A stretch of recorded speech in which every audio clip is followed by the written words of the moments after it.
Jonesboro and Northeast Arkansas. Applications at arearlylearning.org. Arkansas Early Learning is a nonprofit organization. KLEK LP Jonesboro, the voice of Arkansas Minority Advocacy Council.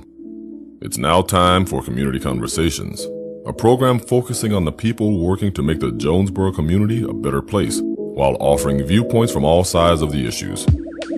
The views expressed in this program are those of the participants and do not necessarily reflect the views of KLEK 102.5 FM, the voice of Arkansas Minority Advocacy Council, or our underwriters or sponsors. Good morning to you out there. Happy Wednesday to everyone in Jonesboro and the surrounding areas. You're tuned in to Community Conversations on KLEK 102.5 FM. I am your host, Quabila Hardin, and my very special guest is one of my dear friends today, Miss Rebecca Jones. Good morning. Good morning. I am so excited to have you here. I know this is a different spin than what Community Conversations is about. Usually we're talking with nonprofits or other organizations, but I wanted to do something a little bit different. I want to reach out to people, let them know that this topic, let me start over. This topic for today is called Life After Divorce. There are so many people that are dealing with this situation, and they feel like, okay, what's next? My life is over, or they're mourning the loss of something that they once knew. And so sometimes people feel alone when they're going through these things because they don't know who they can trust to talk to about what they're feeling. But I wanted to bring this show today to let people know they're not alone. They're not, nothing's wrong with them. And we have a call, one of my friends. Good morning, caller. Good morning. Hi. Who do we have? This is Brent. Hi, Miss Brent. This is one of my girlfriends. Is it South Carolina? Are you in South Carolina? Good morning. Thank you for calling in. So we're just getting started. So would you like to weigh in on your life after divorce? Definitely. Divorce is a hard thing no matter what you do, and you just have to look forward. Like, I was a positive person when I was going through my divorce and decided that if somebody asked me to go out and do something, that I would go do it no matter what it was, and I would try new things. And that led me down a lot of paths of things that I learned that I loved, and it got me out of my house and then into a mindset of I can be happy. Okay.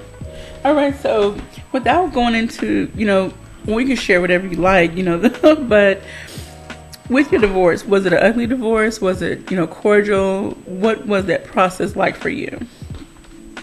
It was pretty cordial with us. Of the simple fact that when we were married, I lived in Denver with him, and when we got divorced, I moved back to South Carolina. So it could have been very ugly in the sense of if we had children, and so I think that saved a lot of heartache. My ex-husband cheated on me, so if we had had kids, it definitely would have gotten ugly, and I would not have been as kind, per se, as I was. Okay. Alrighty, so we really thank you for sharing. Any other tip? What are some tips you would like to give people who are either considering divorce or going through the process or after the fact? Don't let what other people say affect how you feel. Okay. That's why I got married. I didn't want to, the day before I got married, I did not want to get married. And I let people convince me that it was just jitters. And it's not. Your feelings are more important to you and your well-being. So if you want to work things out with your spouse, do that. Don't let anybody else tell you that you should run. And if you're in a position where you want to get divorced and people are saying, well, you should work this out, go with your feelings, how you feel. I can't tell you how many times I've heard that when I've shared my situation. I'll tell a little bit about my story a little later, but I can't tell you how many times people have said, just pray about it, pray about it. Okay. Well, what happens next, So. Yeah, but God gives us free will, so we have to make those choices. God can't make the choices for us. We have to be happy in what we do. And I'll be honest, like, I've never been happier in my life than I am right now. Like, I've gone outside of my box. I've found a job that I am really good at, and I don't think I would have taken that chance had I been in my marriage still. Oh, wow. That's a wonderful testimony. And, oh, wow. Okay. So you found a little bit of yourself. I was talking about that with Miss Rebecca off air, that after my separation, I found a little bit of myself again. And sadly, sometimes you're in a situation where you're closed off, or you close yourself off, and you don't realize your own potential until you're separated from that thing, that person, place, or thing. Okay. And I mean, that's definitely a situation in a lot of marriages. And it's not just a woman thing, or it's a man thing as well, where we tend to shut off our relationships with our friends and going outside of our box to try new things, whether it be jobs or, we'll just say, whitewater rafting, just adventures. And that's something that you can't do. Like, you have to evolve as a person, not only with your partner, but as yourself. Oh, wow. Well, thank you so very much, Miss Brent, for calling in and sharing your story. I hope you. Well, thank you. I hope you stick around for the rest of the show, and feel free to give us a call back or drop us a message on our Facebook live stream. All right, wonderful. Thank you so much for having me. All right, thank you, Brent. I'll talk to you later. All right, bye. Well, we thank you so much. We think just like that. If you have any stories, any comments, we're very happy to hear what you have to say. You're not alone in this situation. So, all right, Miss Rebecca. I know there's a lot of points you can bring out to the things that she mentioned. I saw you nodding your head. I did. A lot of what she said, it was just so much truth to it. One of the points that I wanted to make sure that I said, and she said it, but just to put a different spin on it, you cannot allow anyone to tell you how you should feel after divorce, or even going through the process, because it's individual for each person. And while someone may have some insight, that's great, but you still have to decipher your personal feelings, your particular situation, and figure out what is it that I need to do. And what is it that I'm feeling? Where someone might feel anger, you might feel fear. It's different things that different people feel. So you shouldn't allow anybody to tell you how you should feel. Should you get counseling? Absolutely. But you still got to deal with your feelings. Now, would you compare going through divorce at like mourning the death of something, or a death? Absolutely.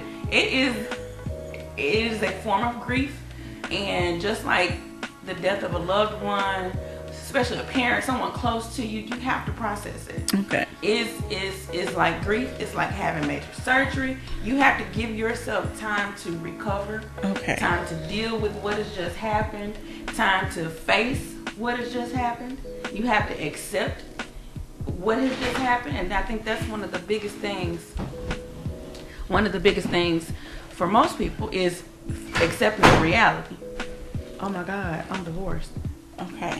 And once you let that sink in, then you can start the other processes. But if you're in constant denial and you're just happy and running around and trying to do everything, and you're filling up this space with stuff, you won't deal with yourself. And until you actually deal with you, everything else is just it'll be a mask. Oh, wow. So from your experience dealing with other people and maybe through counseling other individuals, have you seen that a lot? They put on these masks. Oh, I was the queen of it. Oh.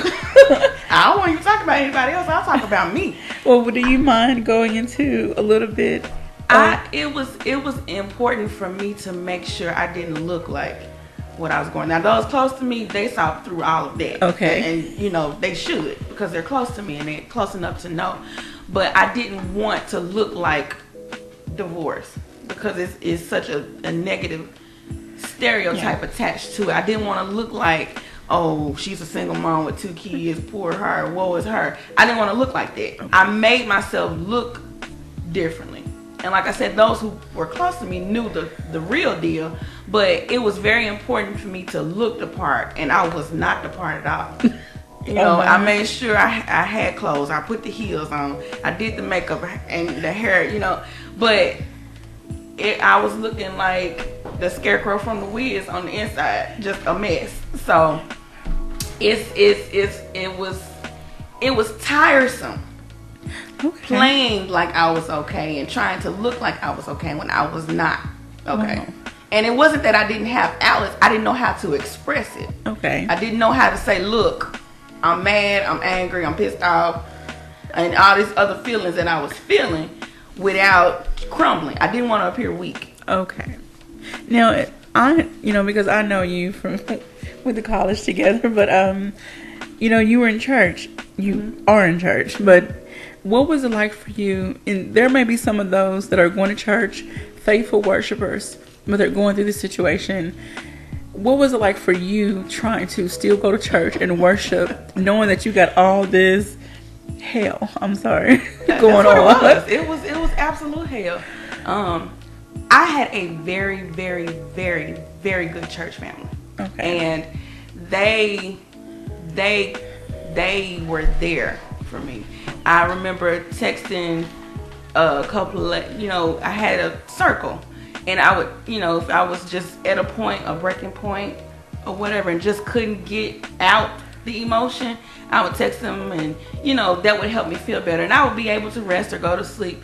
And one night, 2 of them showed up at my door and just came in, didn't say a word, just grabbed me and prayed over me and hugged, and it was moments like that that helped get me through it. My pastors at the time, shout out to Fullness of Joy Ministry, Bishop Adrian and co-pastor Susan Rogers. But my ministry at the time, they were very accommodating. They didn't try to make me feel a certain way. Okay. They allowed me to have my moments. They allowed me to, they wouldn't let me get too far down, because you can seep on into a depression quietly and nobody knows. But they didn't allow that. I had people around me, brothers and sisters, who would just call me or you okay? All right, you need to do this. So if you're in ministry, and because at that time I was a leader in ministry, and so it was very difficult to get up before the people for any task and tell them that God is good, and everything, the opposite is going on at the house. Yes, ma'am. But I had to reside in a fact. The fact is, he is good, regardless of what I'm going on. The fact is that he can deliver, restore, all this other stuff.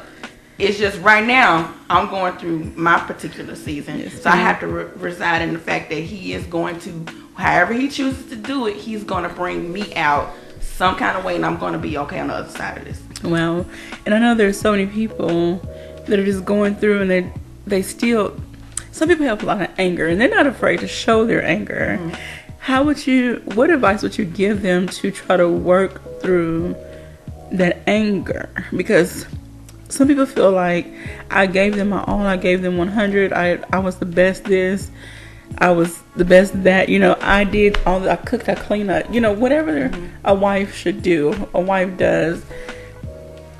Outside of going to counseling, what else would you advise? First, I would say be honest. Because whether it's the husband or the wife, nobody was perfect in the marriage. Nobody was. Even if you did what your duties were, you weren't perfect. I would never stand up and say that I was perfect or I was just, all of that. I know there were some things that I contributed, to the breakdown.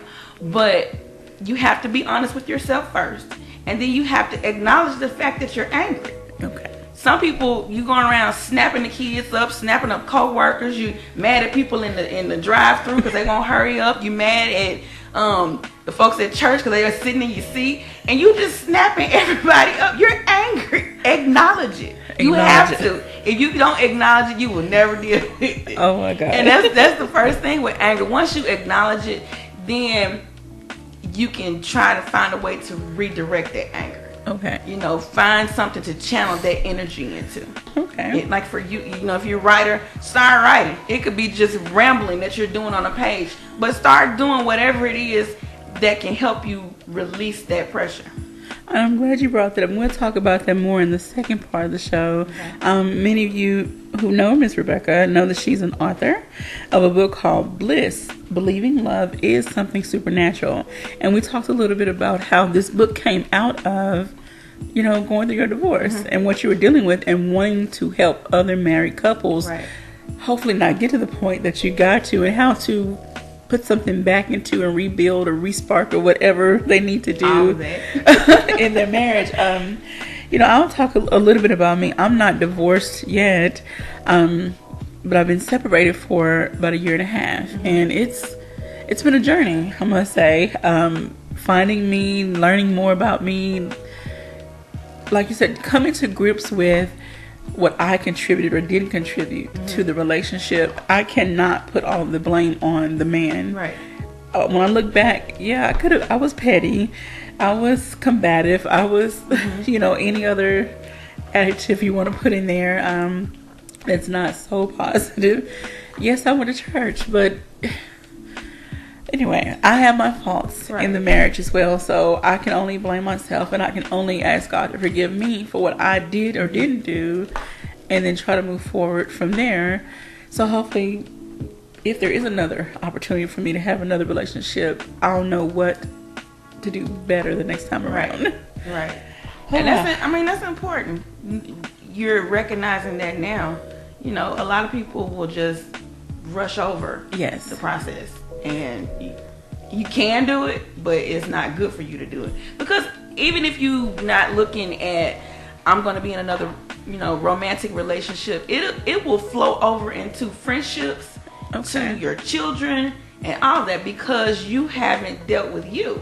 So it's not the other person anymore, especially if you're already divorced. Okay. You're dealing with you. So you have to figure out what's broken in me. How can I fix it? And let's do that so I can be a better me. Okay. Because after the divorce, it's you that you're dealing with. Even if you have children and you have to make things work, you know, for the sake of the kids, as far as visitations and getting along with your ex-spouse, still, when you go home, when the kids are in the bed, it's you.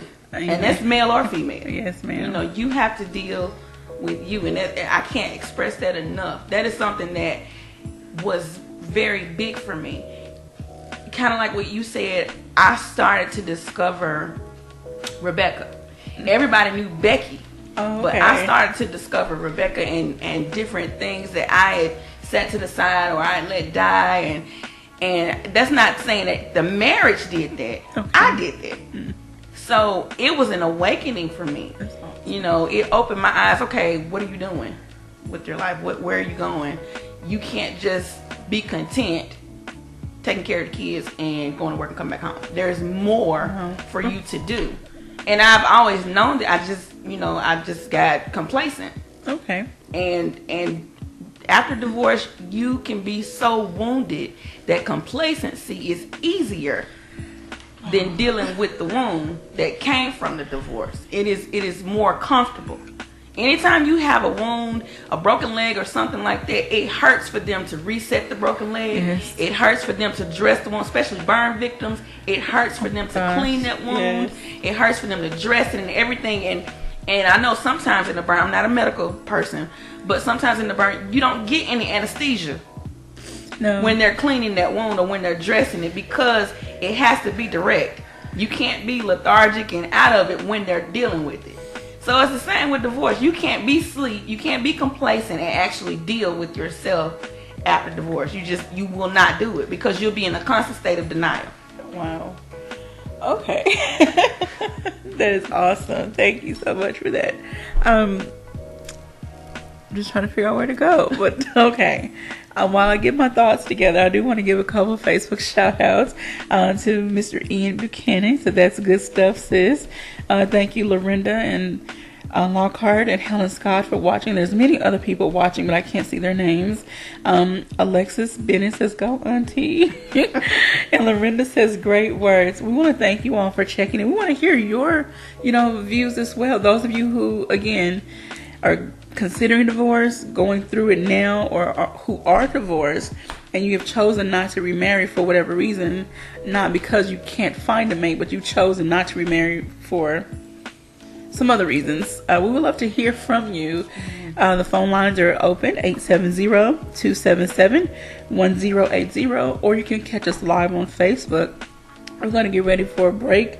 When we come back, we're going to talk about Rebecca's book and then life afterwards. What are some things that you did and how you really made it through, and what's now transpiring in your life. And we just want to give some hope to other people that you went through this, you signed the papers, the ink is dry, it's stamped, it's final. What's the next step? And also want to give a shout out to Jamie Hill. She said, hey, walk in boldness, sis. Well, thank you so much for those shout outs. We're going to take a quick break. Please do not go anywhere. We'll be right back with Miss Rebecca Jones talking about life after divorce after these messages.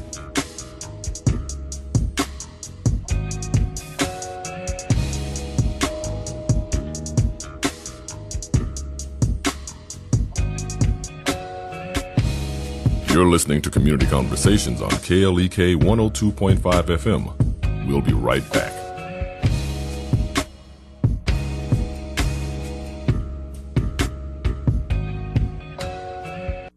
Have you ever felt like you were in an emotional fog?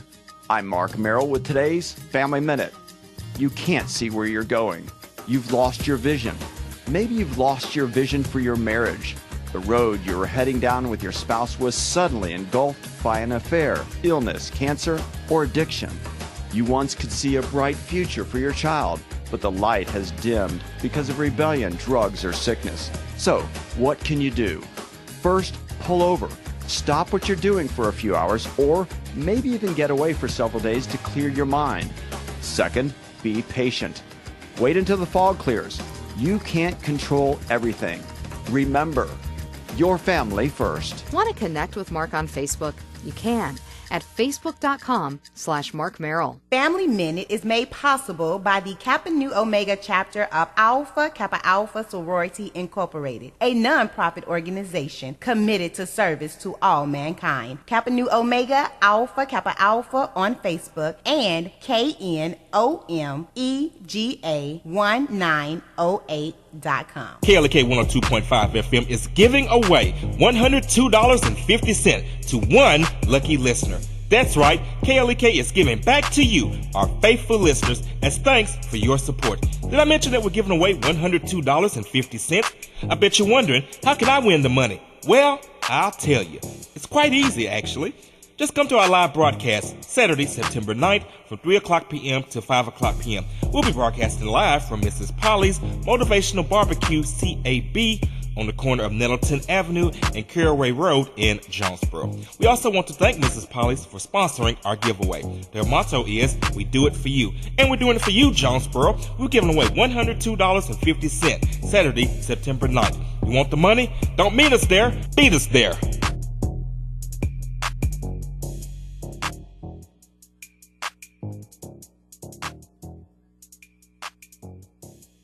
Attention members and guests, the Jonesboro Alumni Chapter of Kappa Alpha Psi Fraternity Incorporated presents Animal Instinct, the post-game party, Saturday, September 16th after the A-State UAPB football game at Legends Barbecue Smokehouse, 1025 West Johnson Avenue in Jonesboro, from 9 o'clock p.m. until 1 o'clock a.m. This is a 21 and up event. A portion of the proceeds will benefit the St. Jude Children's Research Hospital. More information is available via any member of the Jonesboro Alumni Chapter of Kappa Alpha Psi Fraternity Incorporated. Hello, I'm Officer Jonathan Higgins of the Jonesboro Police Department. One of the best decisions I ever made was to join the Jonesboro Police Department. Since joining, I've had the pleasure to give back protect, and serve my community. Now I want to let you know about that same opportunity. The Jonesboro Police Department will conduct testing for the patrol officers at the Valley View High School. Applications are available online at jonesboropolice.com. The Jonesboro Police Department offers a competitive salary, health, and retirement benefits, top-of-the-line training, and most importantly, the chance to make a difference in the Jonesboro community. Join me in making Jonesboro a better place.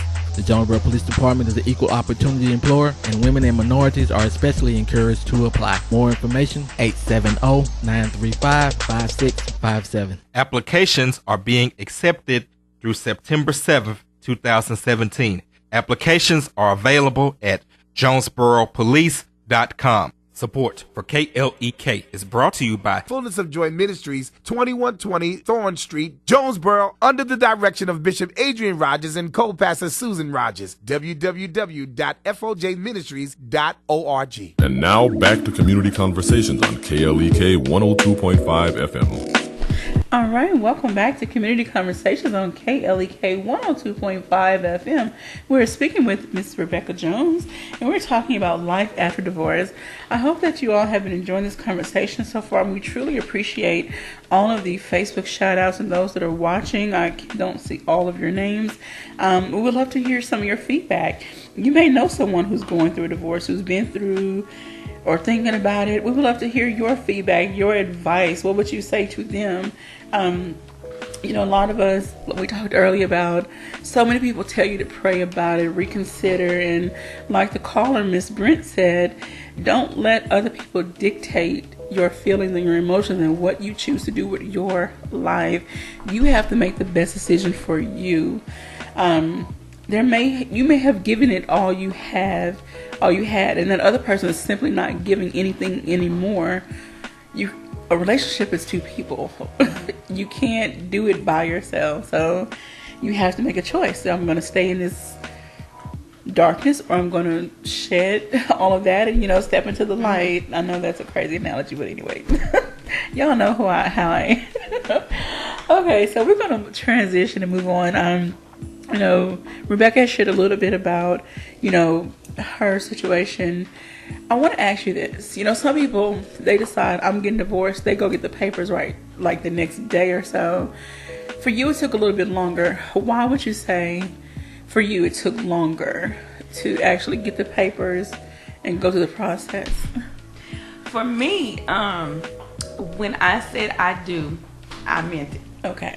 And regardless of how things were transpiring or whatever was going on, I believed that things could turn around. I had seen examples, close friends, whose marriages that went through a very tough transition and saw them completely flip. So I had examples, of restoration. I had examples of reconciliation. So I really did believe that reconciliation or we would work things out. So that hope was there. And let me sidebar from that. If there is someone who's not yet divorced and you're contemplating it, like we said in the beginning, do not give up hope. Okay. It can turn around. Let divorce be your last choice. Okay. Don't let it be your first choice. Okay. Do everything in your power to work it out. And then if it comes to that, then so be it. But that was my goal. My goal was to do everything that I knew physically, mentally, spiritually to do to reconcile my marriage, and it just didn't happen to go that way.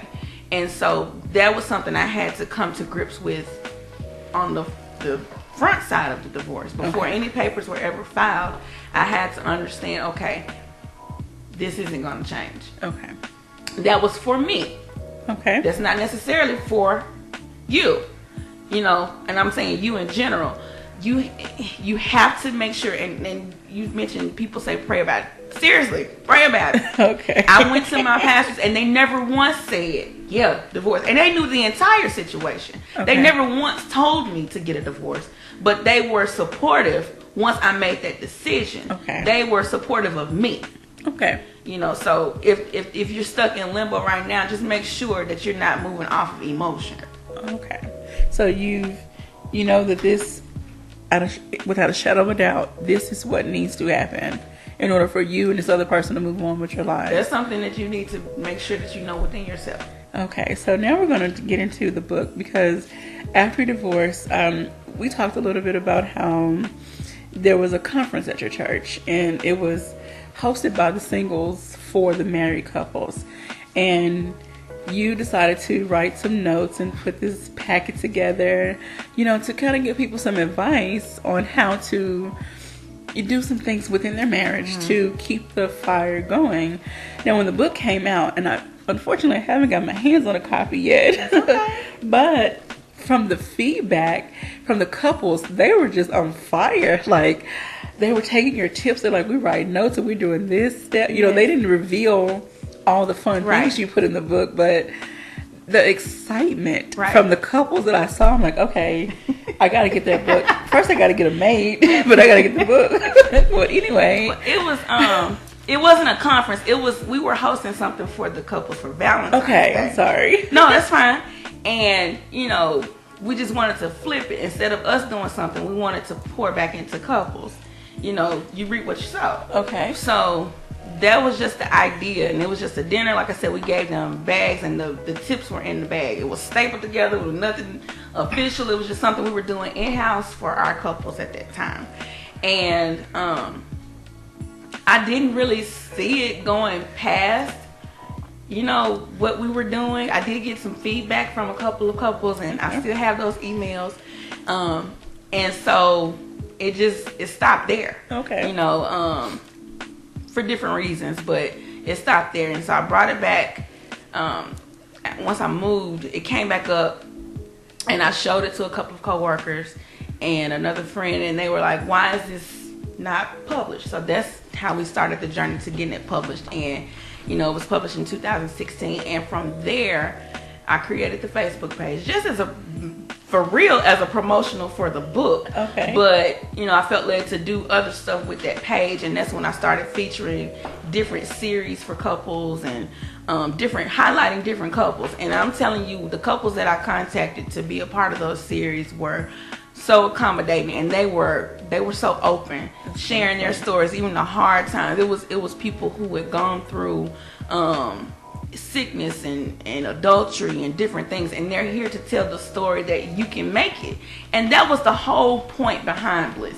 I wanted people to know that marriage is not what you see on the cover of Cosmopolitan and on all these TV shows with the $50,000 wedding dress. That's not even the tip of the iceberg. You still on the shore. You haven't even made it to the iceberg yet. So I wanted people to see real couples with real stories and know that bliss is possible. And I chose the acronym because God is love. Okay. And he's supernatural. So that's where believe in love is something supernatural. Okay. Because you cannot have a successful marriage without that being your foundation. Now, at the time before the book came out, did you ever think that love was possible for you going through a divorce? Did you ever think, I'm never going to find anybody else, and no one's going, I'm either not going to love someone enough or they're not going to love me? Or did you struggle with these emotions? Yeah, what you talking about? Of course. Because divorce is one of the ultimate rejections. Okay. Whether you initiate it, in my opinion, whether you initiate it or you're the recipient of the papers, it's rejection. You decided you wanted to be with this person, and now you're split. Wow. And for whatever reasons. And so it's like, okay, especially if you have children.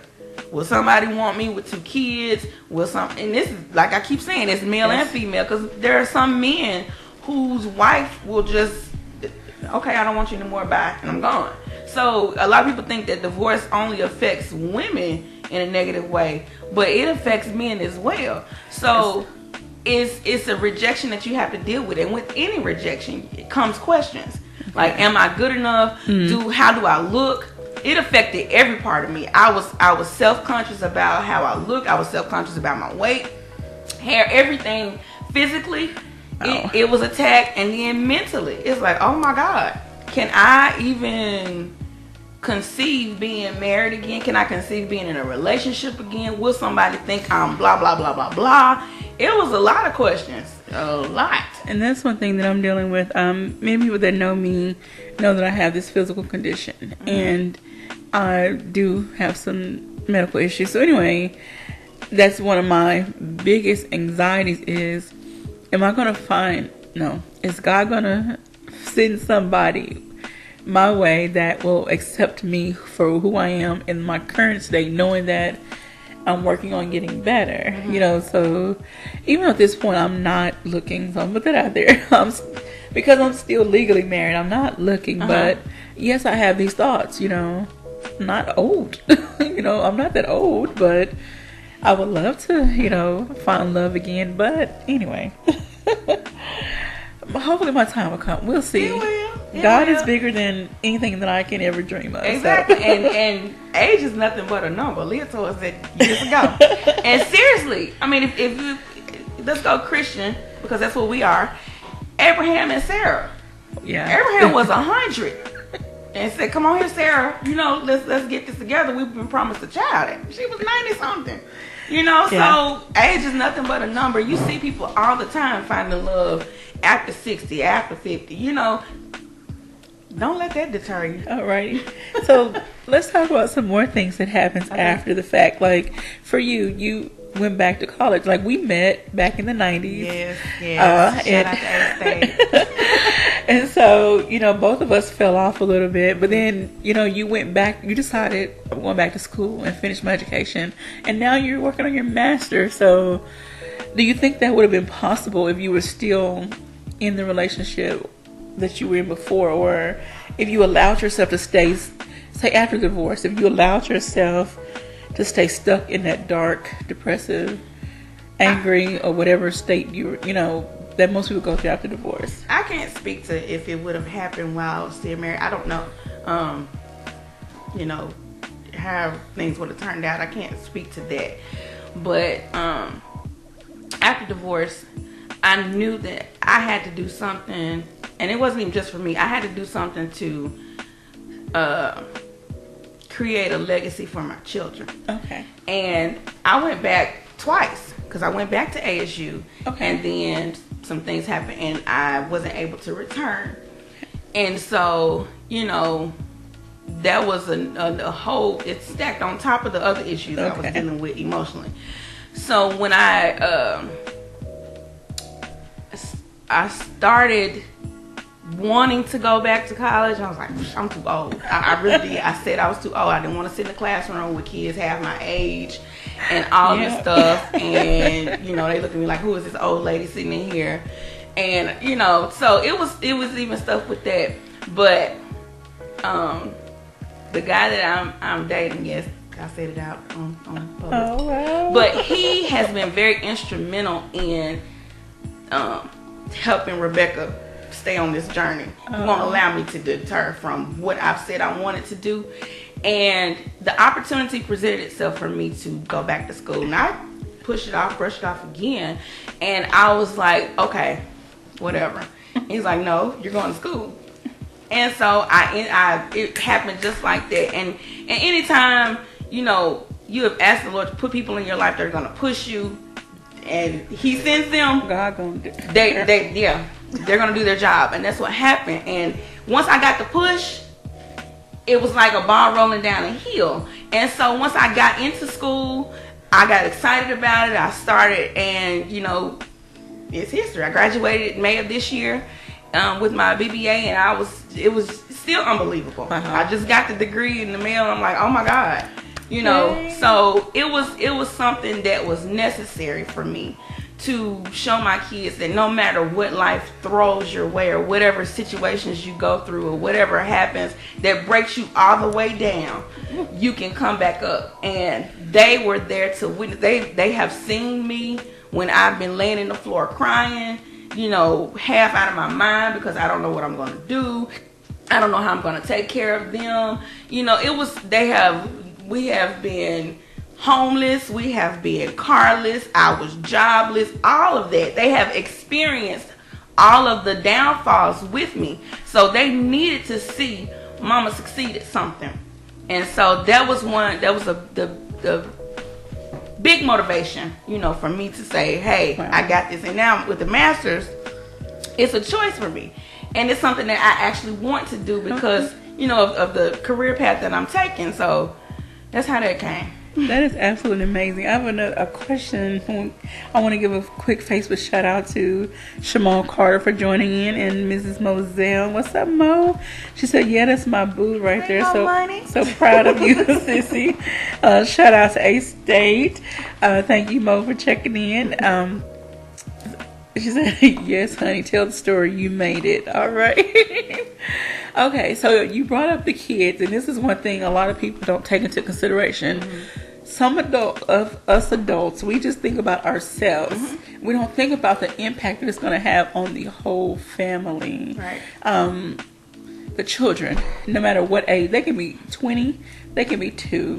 They are going to feel the impact of what the adults are doing, the decisions the adults are making. Right. Okay, how did you tell your kids, or what have they said to you in the beginning? Like, how are they now? Like, tell us about how your kids have transitioned and dealt with this. Well, in the beginning, my kids were 6 and 10 when my divorce was final, so I didn't share a whole lot with them. Okay. They knew that we weren't going to be in the same place, but like I said, we had been separated for 5 years. Now, leading up to this, or during the separation, I'm sure they had lots of questions. Why is Daddy not here? Yeah. And I dealt with it according to the situation. I didn't tell them a whole lot because I didn't want them to have a negative image of either one of us. Okay.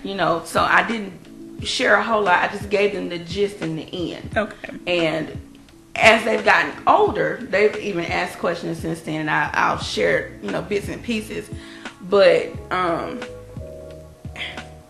we didn't hide it from them. Okay. But we didn't give them all the gory details either, because it wasn't necessary.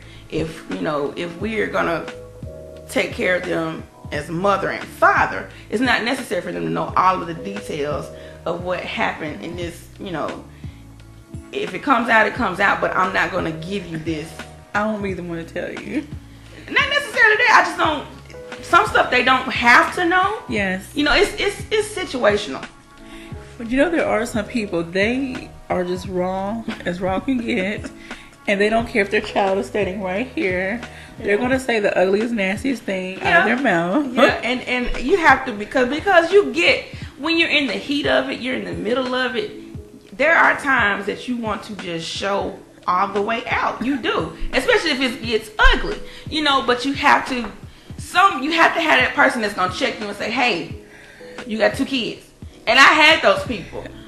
Even when I was having my sad moments, my brother, he said, look, he said, when you act like that, they're a reflection of what you're doing. Oh, wow. They're going to feed off of your energy. If you're sad, they're going to be sad. Oh. If you're upset, they're going to be upset. And it was true. I couldn't see that because I was so absorbed in what I was feeling. I didn't necessarily see the effect it was having on the kids. So I had to change my outlook and deal with those emotions in a different way. No, even though, how old are your children now? Oh God, 16 and 12. Oh wow. So even at this age, have you allowed them to be open with you about their emotions? I've always encouraged it. Okay. If they have questions, and I'll let them know if I'm gonna answer it or not, or if I'm gonna give them, what kind of answer they're gonna get. Okay. But they've always had that outlet to express it to me, and then they've always had the opportunity to express it to other people. Okay. And I let them know, because I know, I was in youth ministry for a very long time, so I know kids are not always gonna share everything with their parents, and that's perfectly fine. Just make sure you're sharing it with somebody who got good sense. Thank you. And so I've always. I thank God for the village that I have to help raise my children. And they have those outlets if necessary. Okay. So they know they can come to mama, but they also know they can go to auntie, uncle, and stuff like that. Okay, so I'm going to save some of these other questions when we come back from break. When we come back from break, we'll still have a minute. I want to, wrap up with some tips because for those that may have joined late or have had to step out and miss some things, life after divorce is possible. It's possible to be happy again. It's possible to be prosperous again. That's right. Like you said, you lost a lot, but look at what you gained back so far. You're in a great career. You're getting you're furthering your education. You're the author of a very successful book, and hopefully more books to come. Is there going to be another part to Bliss, or another? Is this part of a series, or? It wasn't supposed to be part of a series, but I had a lot of singles ask for the singles edition. Oh, and wow. so it will come out later this fall. That is wonderful. And it's gonna be a little different from the first book, but yeah. So something's coming out later this fall for the singles. That is awesome. So y'all better stay tuned to Miss Rebecca. I'm going to make sure that I catch this book on the first round.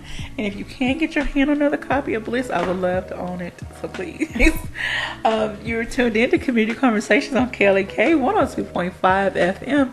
I'm your host, Quabila Hart, and we're speaking with Miss Rebecca Jones. And we're talking all about life after divorce, during divorce, before, whatever. But it is possible to be happy after divorce. So when we come back from our break, we're going to talk about some tips and wrap up this conversation. And we would still love to hear from each of you out there. You can leave us a message on our Facebook live stream or give us a call in the studio. 870-277-1080. Sorry. And we'll be right back after these messages.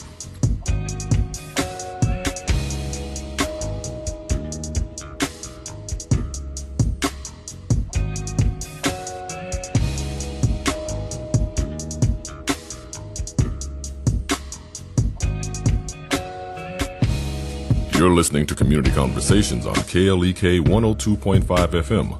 We'll be right back.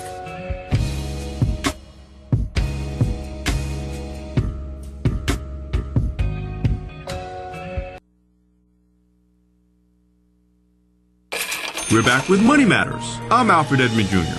One of the challenges of trying to educate people about money is trying to get through to those who refuse to believe that water is wet, and who think the rules of smart money management do not apply to them. First reality check. Fake it till you make it is foolishness. This hood-rich mindset says that you need to look rich by any means necessary, doing things that will destroy your finances, including paying bills late, abusing credit, overspending and piling up debt, all in hopes that if you look the part, wealth will somehow be magically attracted to you. The reality, wealth is about delaying gratification, saving and investing, and living within your means. That doesn't mean you have to look broke, busted, and disgusted, but it does mean that you need to live according to a budget and then only buy what fits into it. Don't fake it till you make it. Make it so you don't have to fake it. I'm Alfred Edmond Jr. for Money Matters, a product of American Urban Radio Networks.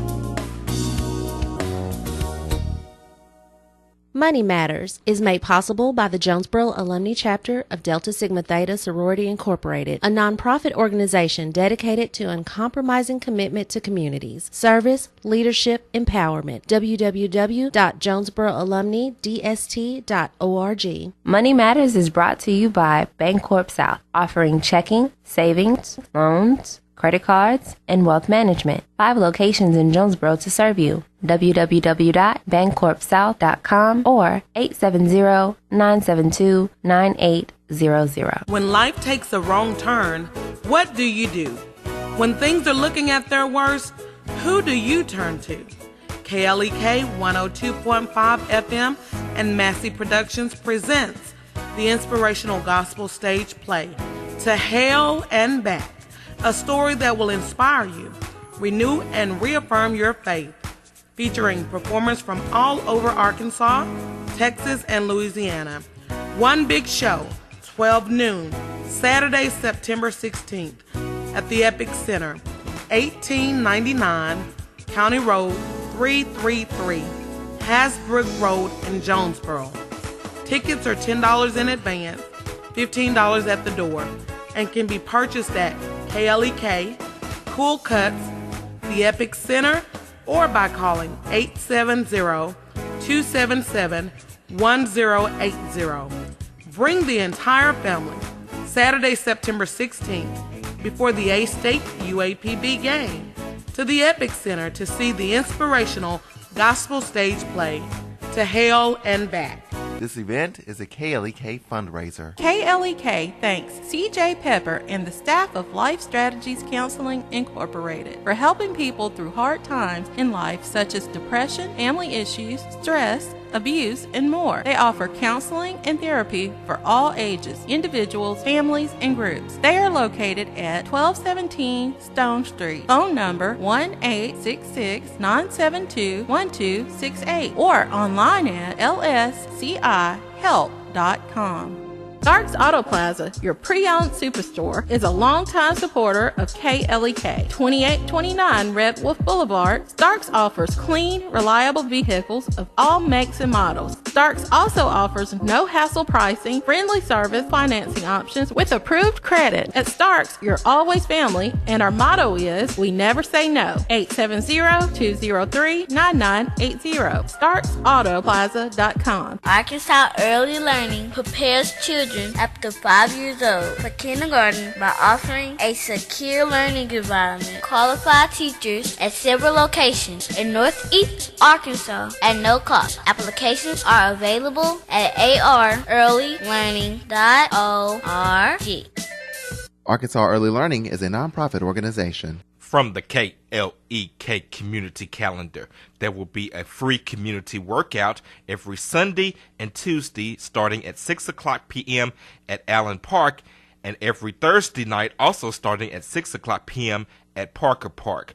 More information is available via Arlesia Baker at 870-273-3437.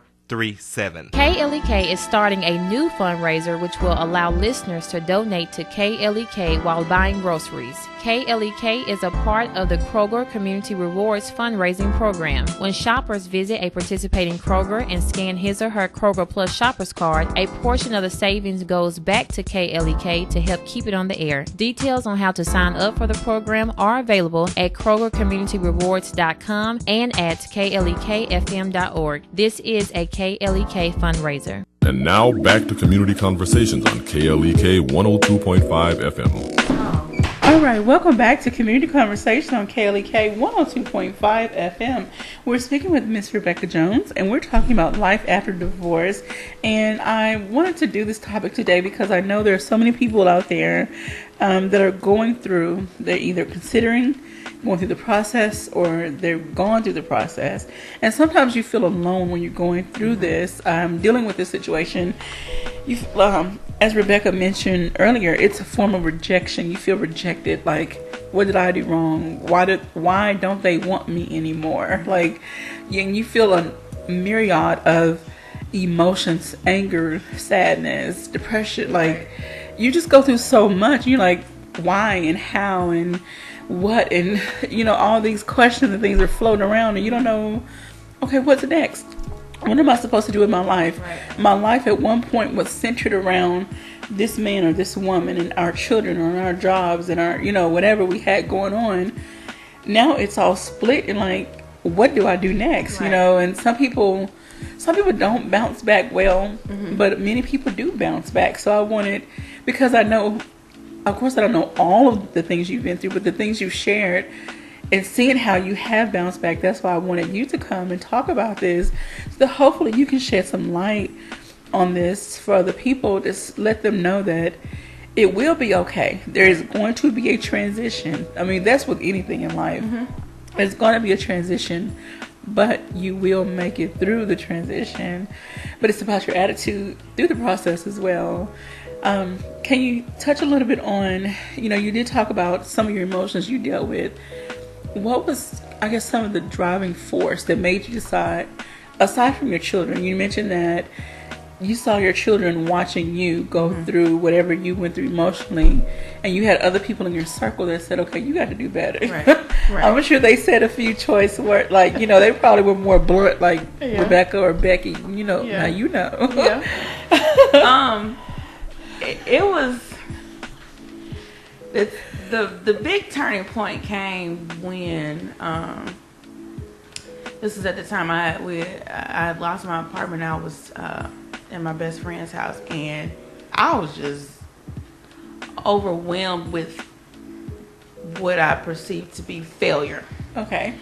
And I was lying in the bed, and she came in and got in the bed next to me. You have to know our relationship. And she said, "You can't die."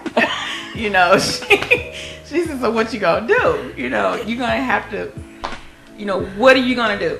Okay. And so, you know, I had to make a decision. It was at that point I made a decision to live, and at that time I thought that was when I was supposed to leave Jonesboro, and I had made up in my mind, never told her, but I made up in my mind I was leaving Jonesboro, and this was 2012, and I was on my way out. I was like, okay, I'm gonna leave, start over fresh somewhere else, and just bump all of this. But I still hadn't dealt with myself. Okay. So I was just leaving because of the pressure that I was feeling at the point. Okay. And I'll never forget this. It was a Sunday morning service. I was sitting on the front row, and Bishop looked at me and he said, "It's not time for you to leave." I hadn't said anything to anybody. Wow. And I just sat there. He said, "If you leave now, it won't." And I'm paraphrasing. He said, "If you leave now, it won't be good for you." And he was telling the truth, because at that point my mind wasn't where it needed to be to leave right. And I sat there and I cried. I don't know what happened the rest of the service, because I cried the entire service, because I was mad and I was angry and I was like, what? And you know, and then once I decided, okay, well, I knew that I would leave eventually, but I had to make sure that I was leaving right. Okay. And so that was the turning point for me. And shortly I started another job and things started picking up. We moved into our own apartment. I was blessed with a car. Someone gave me a car. That is awesome. So God was showing me that He had my back and He was on my side, and things would turn around. I just had to prepare, get myself together mentally, because if you run out of fear, you're gonna repeat the same mistakes. So I had to deal with all the stuff that's going on in my head and be able to set a path. Just go ahead. Set a path for me, and you know, be able to walk it out right and not run it out of fear. All right, I'm going to write that down. Walk it out right. Don't run out of fear. Okay. Let's put that on a t-shirt. Okay. In this last 2 minutes, I just want to again say thank you. I can't say thank you enough for sharing and being so open and candid. And I really hope that those out there listening have taken a lot away from this. I want to say thank you again to my friend, my sister Brent out in South Carolina, for calling in and sharing her story, her testimony. And I just want to highlight some things, you know, that both of you have said. Don't let other people dictate and control what you think and feel and what you do and all that. You know, you have to make the choice for yourself, but you also, again, need a circle of people. Even if it's 2 or 3, you need a circle of people that you can trust with everything within you, that's going to be open, honest, but also nurturing and caring. Right. You need some people that's going to put you in check. Definitely. Most definitely. Don't shut off relationships with your friends. You know, you're going through, they might have some way they can help you go through. So don't shut yourself off from everybody and everything. Just trying to go through something alone, that's not alone is not good. And give yourself time to recover. Do not rush into another relationship. Don't rush into trying to be what you think people want you to be, who they need you to be. That's give important. Yourself some time. That's very important. Yes. So, any other final thoughts in our last 40 seconds? Just make sure you're making the best decision for you. Okay. So again, stay tuned. Rebecca has another book or something coming out in the fall. You say maybe in the fall for singles. So maybe I'll be single by then. Who knows? And I'll pick that up. So thank you everybody for tuning in, for listening to Community Conversations. I've been your host, Kavila Harden, along with Miss Rebecca Jones, and we've been talking about life after divorce. Don't forget to tune in tomorrow on Thursday. We will have some representatives from the College of Business at Arkansas State University discussing putting together your resume. So you don't want to miss that show. Everyone have a very blessed day. Thank you for listening to Community Conversations on KLEK 102.5 FM, a program focusing on the